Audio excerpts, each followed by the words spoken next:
couple of weeks ago, I took a rare jaunt into the werewolf genre and did a story called Werewolves Are Assholes. Now, you could immediately tell from the title that this was, even though it was horror, it was still a little bit more slapstick and humorous than the stuff that I normally do here on the channel. And anyway, it proved to be really, really popular with you all.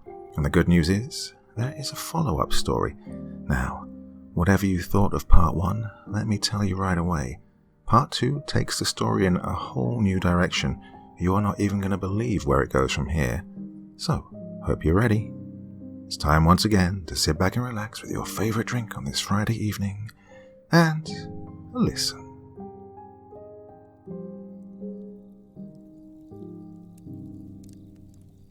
Hi again, guys. It's been a while. A couple of months since the first post, and yeah, the response was crazy. But beyond that, the stuff that happened in the days, weeks, and months after that post was even crazier.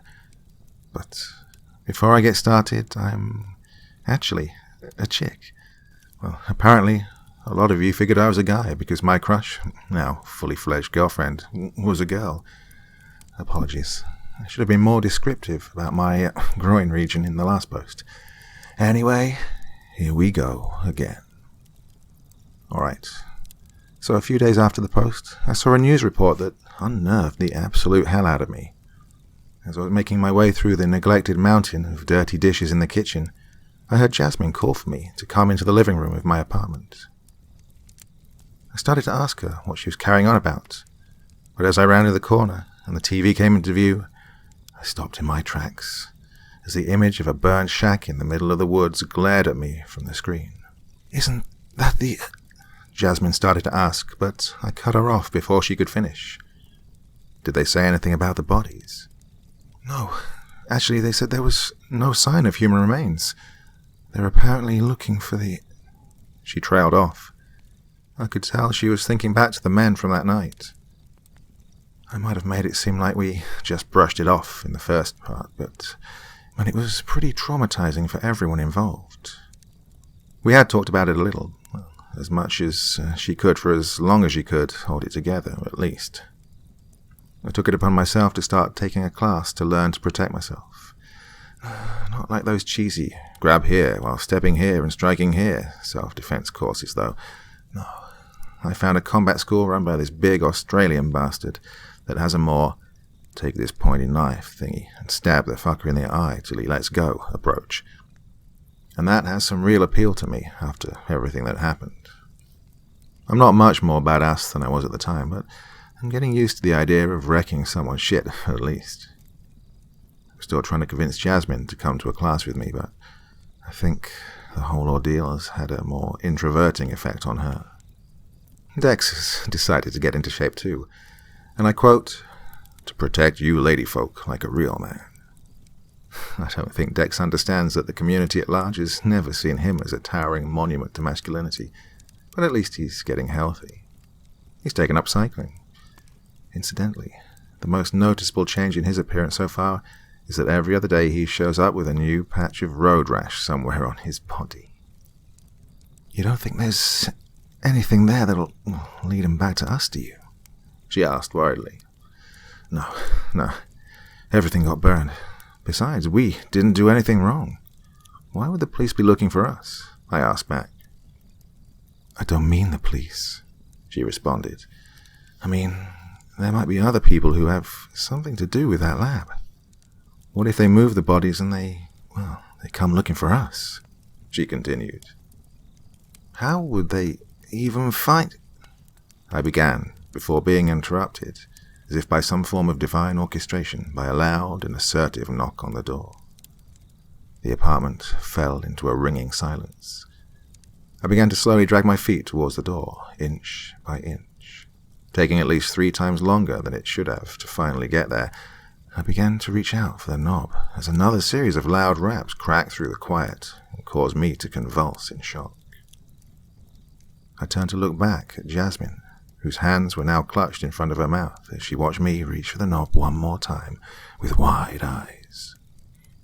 Taking a deep breath, I twisted the doorknob and cracked the door just enough to peek out into the hallway. "Yo, Grubhub. Got your tacos and quesadillas. Yep, quesadillas. Oh, Jesus Christ. It's the goddamn taco guy. I called to Jasmine, realizing we both had completely forgotten about ordering food earlier. It wasn't until a few days later, as I was closing the door to my room after coming home from work, that I heard a voice from behind me. "We need to talk," the voice said, causing me to nearly choke on my tongue in surprise.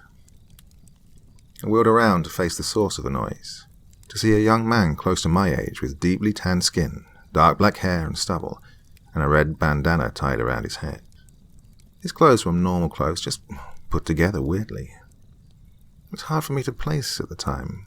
He had this old, tattered red t-shirt underneath an even older black vest. His pants were baggy and frayed at the ankles, where they'd been cut short to reveal his bare feet. A pirate. He looked like a fucking pirate. There was a pirate in my apartment. I had, apartment pirates. Why are you in my room? I screamed as I yanked out the knife I'd started keeping on me. Whoa, take a chill pill there, Gamora. After all, you've already had my, The man paused as he produced a stack of papers from his back pocket and began to flip through them. My werewolf dong knocking against your exposed skin, he finished. What? I asked in bewilderment. Yeah, he answered. I figured, after having my dork on your leg, that's a few steps past me seeing the granny panties and lightsaber you got stashed into your top drawer. Oh well, plus, you kind of pissed yourself right in front of me and, well, everyone else. So?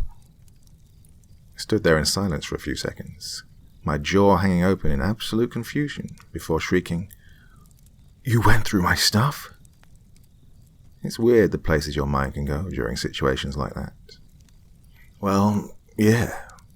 You don't go through people's stuff when you break into their bedrooms? He chuckled. I don't break into people's rooms, I shouted back at him. Wait. The werewolves? You're one of the werewolves, I said as all the gears in my brain finally lined back up, allowing me to think like an actual, rational person. Finally caught on, did you? He said. Took long enough. And here I came all this way, and not even a hello. How you been? Thanks for saving me and all my friends from being booby-tripped and murdered in the middle of nowhere. Why are you here? I interrupted at the top of my lungs. Why are you dressed like a pirate? I added, the gold hoop in his ear accentuating his swashbuckling appearance, and only adding to my frustration. First of all, that's very offensive. We prefer the term privateer Americans. And second, I'm here about this, he said, waving around the stack of papers he'd produced a few moments ago. Your little story got pretty popular. The people that ran that drug operation are going to be looking for whoever fucked up all their shit. And this is going to lead them right back to you as soon as they find it. And you can bet your ass the ones that run the show are a lot worse than the creeps you ran into out there. How? I didn't even use my name in the entire post, I asked, the anger and energy starting to ebb a little with his last statement. You used all of your friends' real names. Do you have any idea how easy it is to find out where someone is with just first names in social media? He scolded. It took me like 3 hours after I found the post to find out who you were, and another day to find out exactly where you live. Look, he continued, pulling out his phone and swiping a few times before showing me the screen. You even accepted my friend request, jackass. I just stood there, stunned for a few seconds. A dramatically different feeling from only a few moments before. My shock, anger, and mild embarrassment had been swapped for a deep sinking in the pit of my gut. I might have just led some very bad people back to me and all my friends. And Jasmine. Taking a few more seconds to process everything, I finally began to speak. I liked you better when you couldn't talk, I mumbled, staring at the ground in shame. And I liked you better when you were more grateful for me saving your ass, he replied. After a few seconds of shooting each other foul looks, I broke the quiet with, So, where's the other one of you? She's taking care of a few things, and then she'll be headed this way, he replied with a shit-eating grin. Until then, we just chill here, he said as he started to open the door and walk into the living room. Oh, no, you're not camping out in the living room, I exclaimed, jumping between him and the open door. I am not explaining you to Stephen, my roommate. Okay, your room it is, he said, walking across the room and plopping down on my bed, kicking his feet up as he did. Your feet are freaking filthy, I growled, noticing the blackened bottoms of his feet resting on my clean blanket. Huh? What? He mumbled to himself, grabbing his ankle and pulling it up to check. Oh, shit, you're right, he said as he wiped his nasty man-paws on the blanket. There, how's that? He asked, proudly displaying his now slightly less dirty feet to me. I could tell he genuinely thought he'd just done something good by cleaning his feet on my blanket. He thought I was mad they were dirty, so he cleaned them to make me happy. I had more of an urge to scratch his ear than yell at him at that point. I looked at the sullied comforter and felt my eye twitch a little, and then just decided to sit down in my office chair. Exactly how long are we supposed to be waiting? I groaned several hours later, through the hands I'd been resting my face in for the past 90 minutes or so. Not much longer, he said, checking a wristwatch that very obviously wasn't there. Well, thanks for helping out again in junk, I said, with my chin still resting in my hands. Oh, don't get too excited. You got lucky last time. This one's gonna cost you, he said, laying his head back on the pillow. That's cryptic, I replied suspiciously. So, what's your name? I added. Milo, he answered plainly. Oh, I huffed to myself, mildly disappointed that it wasn't some cliché underworld werewolf name like Lucian or Raz or something. About 10 more minutes passed before I heard Milo's phone chirp. He slid it out of his pocket and checked the screen. That's her, he said, clumsily climbing out of my bed. They're at the front door, he added. No, you stay. I'll go let her in, I said, hurriedly standing from my chair. Unfortunately, that didn't go down well at all.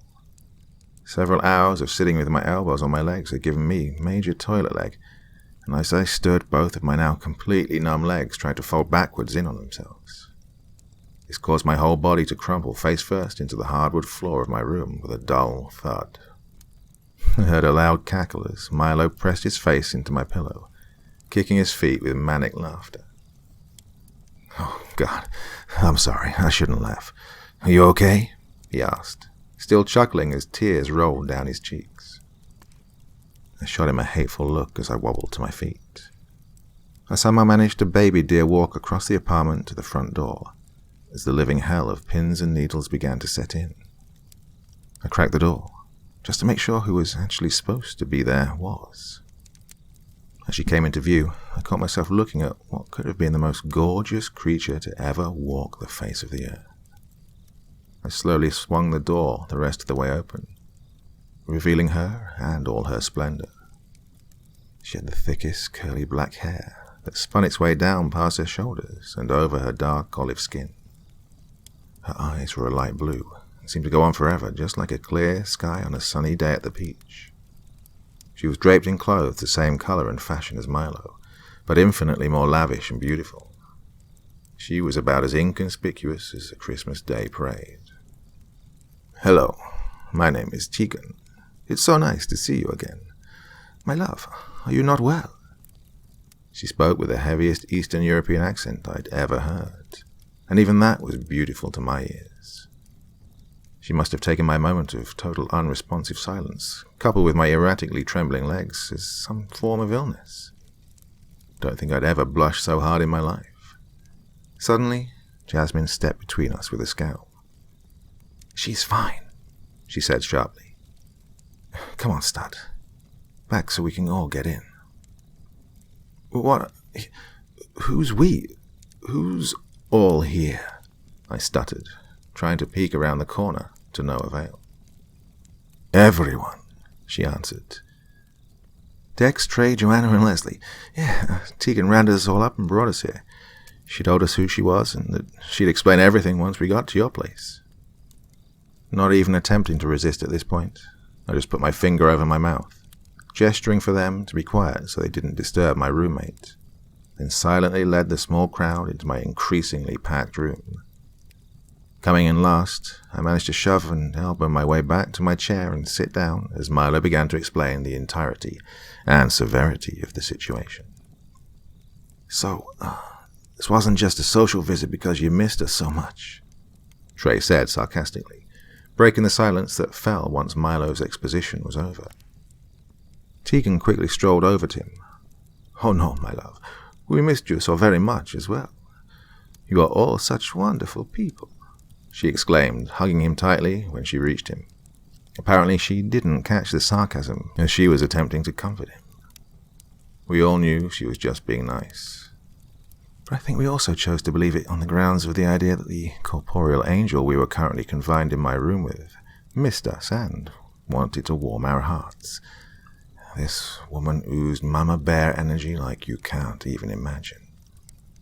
So we have a bunch of meth dealers about to go water wide on our asses, and we're supposed to do what exactly? Call the police? Dex asked over Tegan's soothing hums as she rocked poor Trey in her arms and continued to hug him comfortingly. Oh, it's not really that simple, Milo answered back. They're not just meth dealers. They might sort of be vampires. Vampires? Bullshit. No, you're just screwing with us again. Get out, I yelled, jumping up from my chair. I had had enough. I was tired and hungry and ill-tempered, and everyone was in my room and I was over it. All I could think of was the nerve it took for them to pull some shit like this after everything we'd already been through. Okay, calm down, Milo started before I picked up the nearest heavy object and got ready to chuck it at his head.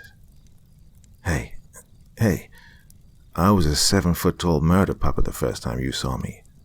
Would it really be going out on a limb to entertain the idea that vampires might just possibly be a thing? He added, his hands out in front of him, ready to repel my impending attack. Hearing him call himself a 7-foot murder pupper made me crack a begrudging smile. Still holding the empty mug over my head, this gave me a second to actually remember that I had been considering the possibility of what other creatures like that might exist ever since that night. I guess, maybe, I said, placing the mug back down on my desk. Well, so how do vampires tie into all this shit? I continued, choking slightly on the word as it made its way up. Okay. You know how we add things to our food to make it taste better? Like butter, salt and pepper. Well, they do that too. One of the ways they like to do that, one of their favorite ways, is meth.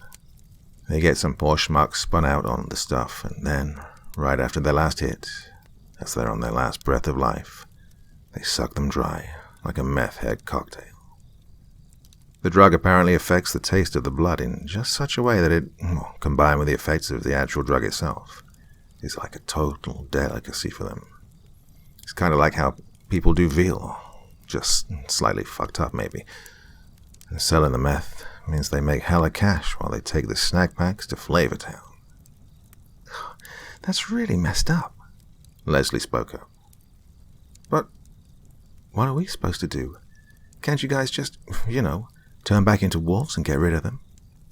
It is not so simple, my sweet darling, Tegan answered. Turning to a wolf is not so easy as in movies and takes time and preparation. What do you mean?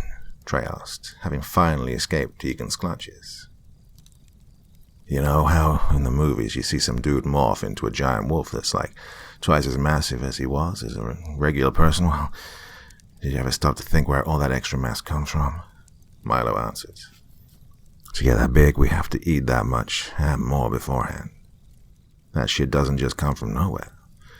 We have to collect it, eat it, store it, and then change, he continued to explain. So, me and Tegan need a place to, store. And before that, we have to figure out where we're operating so we can plan and get ready. Also, we're going to need a lot of food. We're going to get rid of them for you, but we're also going to need your help this go-round.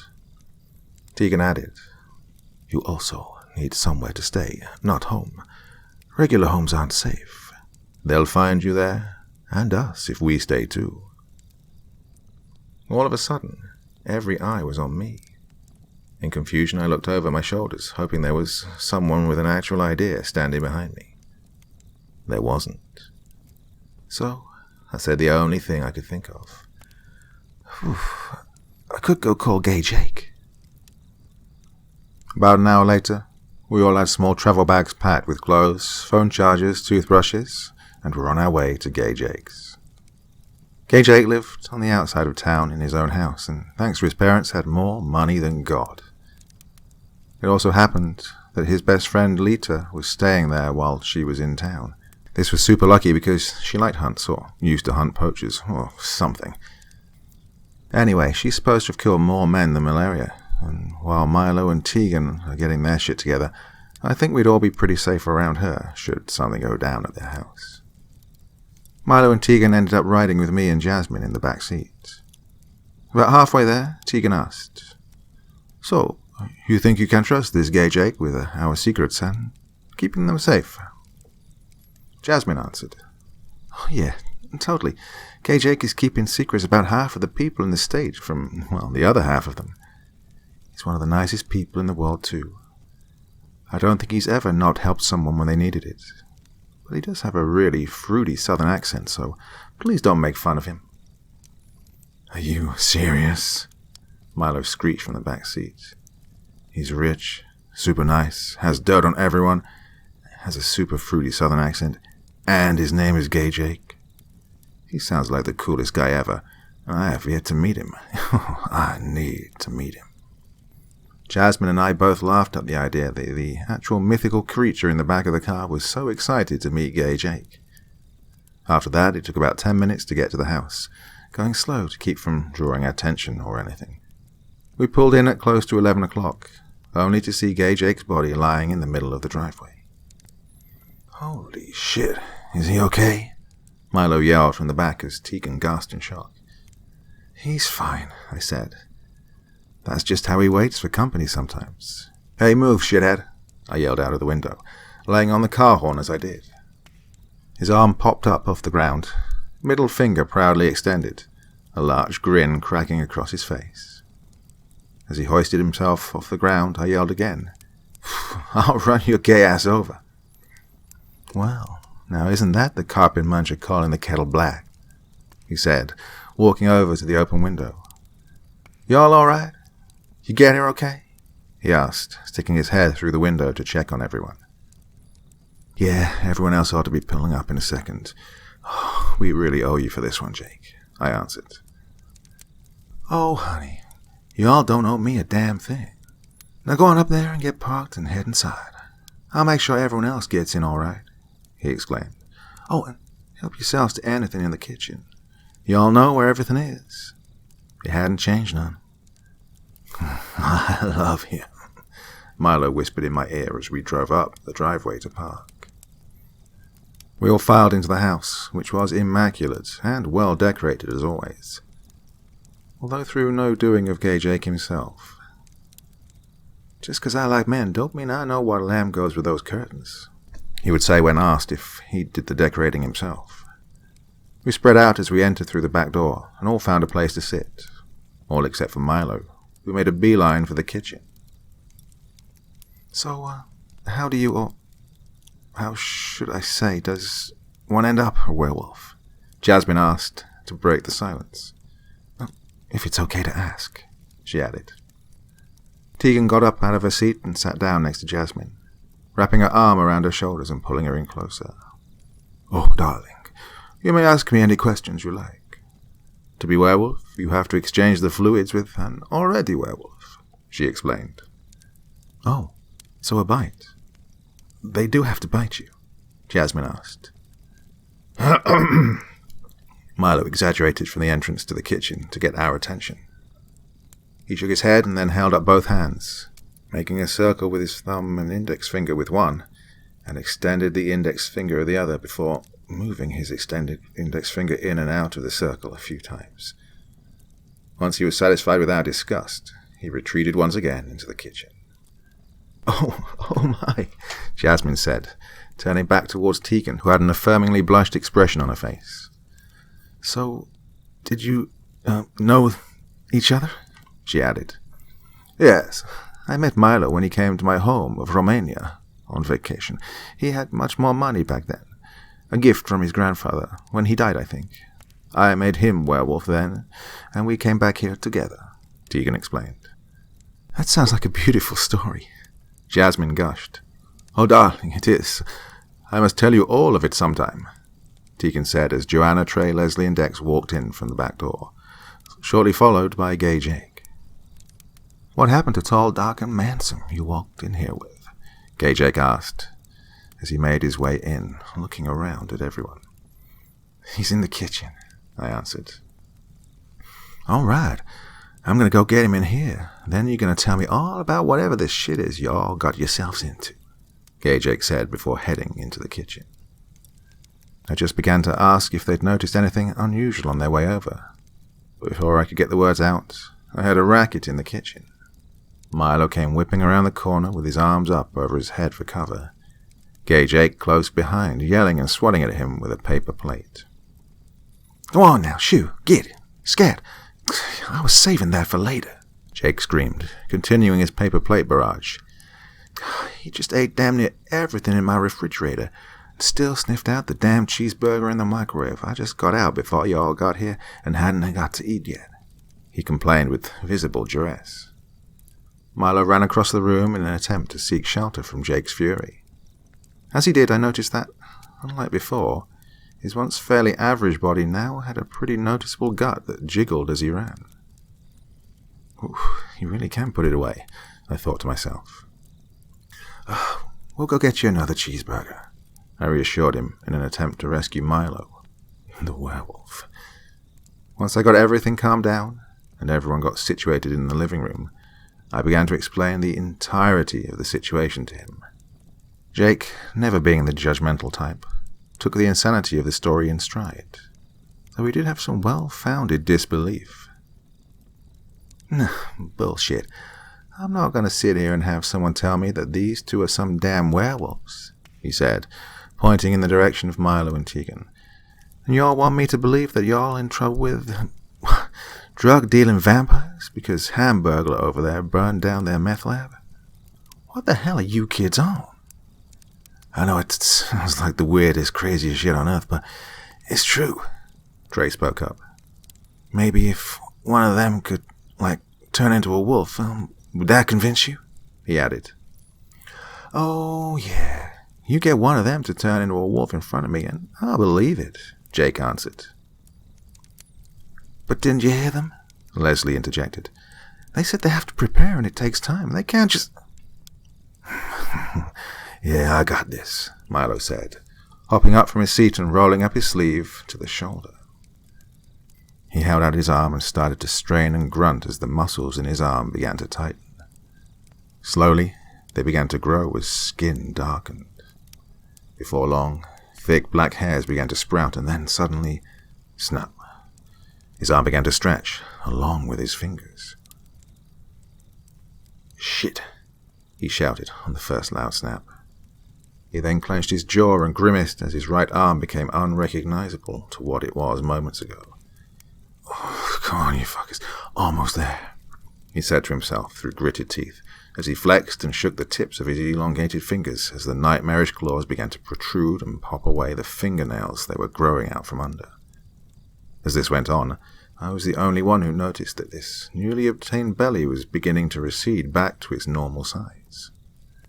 "Oh, my God, are you okay?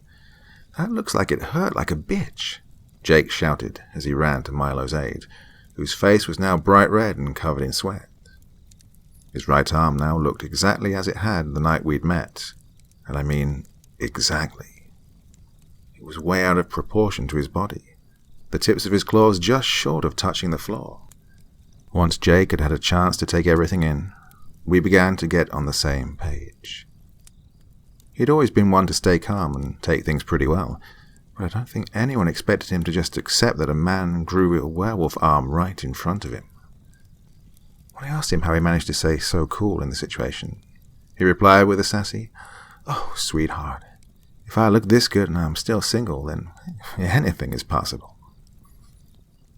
After that, we sat and talked for hours in an attempt to formulate a plan.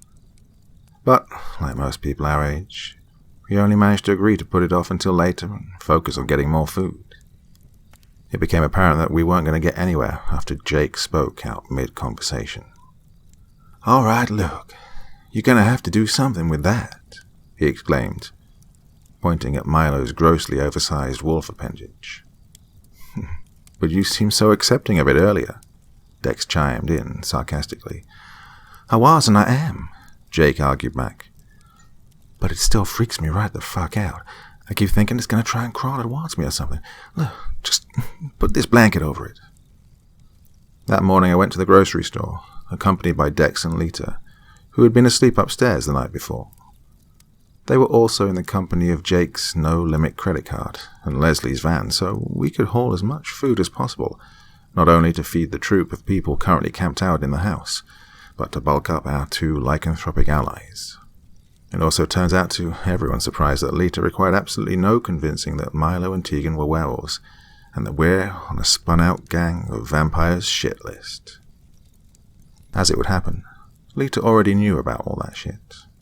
According to her, she was a licensed member of the American United Association of Certified Vampire Control Technicians, or UACU for short. She'd become a member after meeting some guy during one of her usual anti-poaching assignments that suggested she had the right stuff and showed her how to apply. Apparently, it's a lot less hush-hush and ceremonious than you'd think. So that means she's not necessarily a full-time vampire hunter, but she is licensed by the government or something. I remember hearing a story about her one time. During one of her assignments, with a tiger preservation organization, she saw a poacher about to kill a wild tiger, and since he hadn't noticed her yet, she just shot him in the ass with her rifle and let the tiger maul him to death in the wild of the jungle. This chick is the matron saint of fucks ungiven. The fact that she ended up being an actual vampire hunter seriously made me wonder if we were all extremely lucky or extremely unlucky. She was a very fortunate billion-to-one shot protection to a very unfortunate billion-to-one shot problem. The fortune teller would lose their shit if they tried to read my palm at that point. As we pulled into the Walmart parking lot, I wondered to myself if this wasn't possibly too much. After all, we still didn't have any indication that the people who ran the operation out of that shed were even after us, and definitely nothing to suggest they were vampires. But my suspicions wouldn't last long past that. After we'd finished our shopping, and were headed back out to the van with 2 overloaded buggies apiece, the call of nature struck. "Okay guys, I'm going to run back real quick. Just take a second," I said as I loaded my last bag into the vehicle. "A second my ass," Dex complained. "You've got the biggest bladder of anyone on Earth. You're going to be in there forever. Where do you even put it all?" When I walked through the doors, I saw that the greeter had switched from the one who was there when we first arrived. Where the first greeter was an old man, this new one seemed to be a middle-aged woman whose hair and makeup could only be described as, "I'd like to speak to your manager." It only got worse as she greeted me in the most energetic, peppy voice possible. A morning person. Oof. I'd rather have run right down the mouth of one of those bipedal meth mosquitoes than a morning person. Well, I managed to grimace a smile and a nod as I passed by and headed to the restrooms. On my way there, in one of the aisles, I passed a man in a hoodie who kept staring at me as I walked by. I decided that if he started to follow me, I'd call Lita and tell her to get her G.I. Jane ass in here. But he stayed where he was, and I made it to the bathroom in one piece. I walked in and slipped into a stall to do my business. While I was in, I thought I might have heard the door to the restroom open, but it was so quiet I figured I must have been the door to the men's room instead. Once I'd finished, I popped the latch on the stall door and started to walk out, only to be impeded by the wide, smiling face of the morning person from the front of the store. I thought. "Excuse me, ma'am," I said, trying to step past her. But to my surprise, she put a hand against my chest and shoved me back into the stall, hard. My head bounced off the tile wall and my vision dotted and speckled as I fought to stay conscious.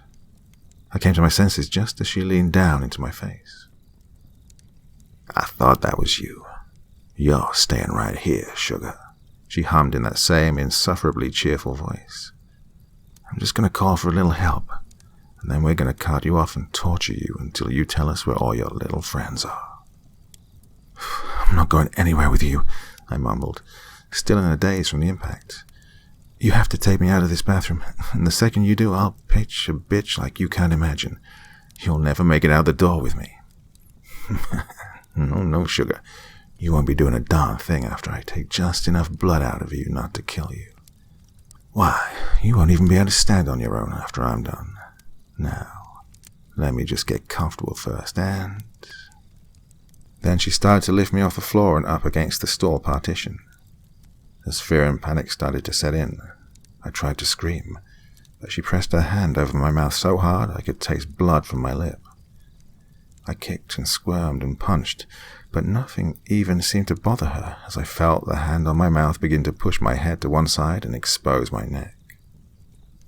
I watched in horror as her face aged 40 years in front of me, and our bloodshot eyeballs seemed to bulge from their sockets as she opened her mouth and extended her tongue. At that point, her front teeth had begun to retract upwards to reveal just 2 large, sharp, triangular fangs that spanned the entirety of where all her original teeth should have been. After this, the top of her tongue began to split down the middle and blossom open to expose rows upon rows of tiny, cactus-like spines, making a revolting suction sound as it did. She started to lean in towards me, excitement gurgling from her open maw. I still couldn't pry myself from her grip, despite my frantic struggle. Just as I felt her hot breath on my face, I slammed the point of my knife straight into her exposed eye with every bit of strength I could muster. While she had been putting her game face on, I'd managed to get my hand underneath my shirt and free the knife from my waistband. I felt the tip hit bone, and a grinding, scrapping sensation as the blade slid across the back of the socket. I took my other hand and hammered it into the butt of the handle, just to really sink it in. The knife was pulled from my grip as she snatched her head sideways, emitting a screech of agony as she hit the floor and began to flail. I didn't hesitate. I bolted from the stall and slammed into the locked door, frantically trying to turn the latch. I finally managed to get it open and take off through the store. By the time I got back to the van, Lita was in the driver's seat facing Dex in the back. I opened the passenger door and got in as fast as possible.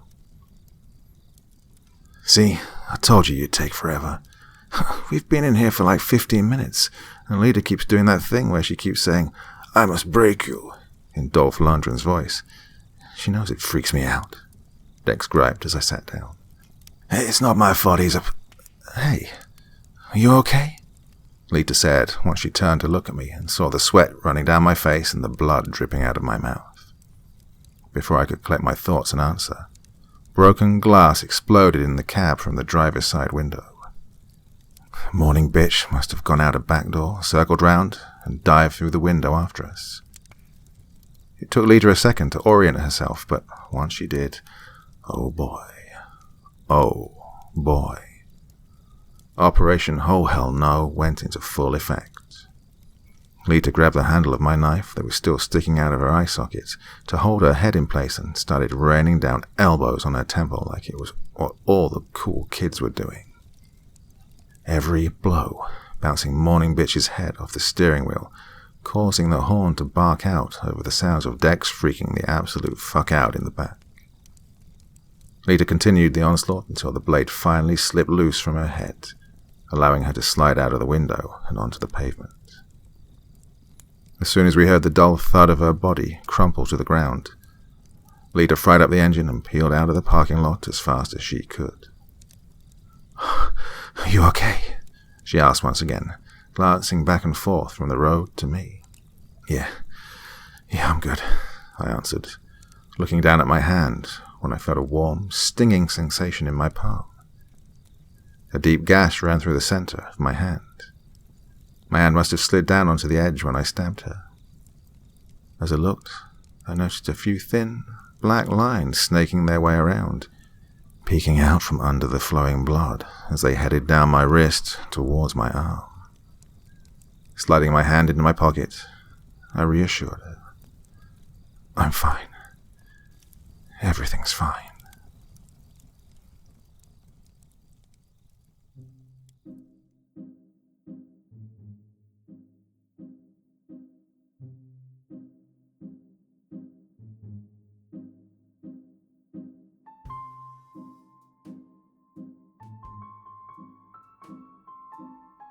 Okay, so 40 minutes of true weird and wonderful entertainment for you there this evening. Hope you enjoyed that one. I told you wouldn't guess where it was going to go, didn't I? Well, looks like there's plenty of legs in this story, so hopefully there'll be more parts coming up very, very soon. If you enjoyed it, let me know in the comment section, and of course we'll continue. Regardless, I will be back again on Monday with another story for you all. Have a great weekend, and I'll see you all again real soon. Till then, sweet dreams and bye-bye.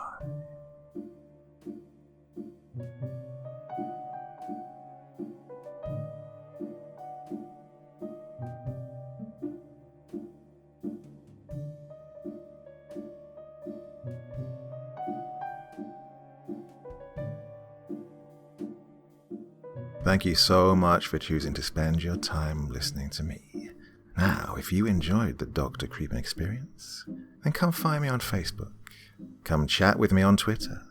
Listen to the background music and download it if you like on SoundCloud. Drop by the store, pick up a t-shirt. And, importantly, if you've got a story you'd like me to read, send it to Dr. Creepen's Vault, the subreddit I set up so that I could read your stories. Now, looking forward to seeing you all again real soon. So, come check me out, okay?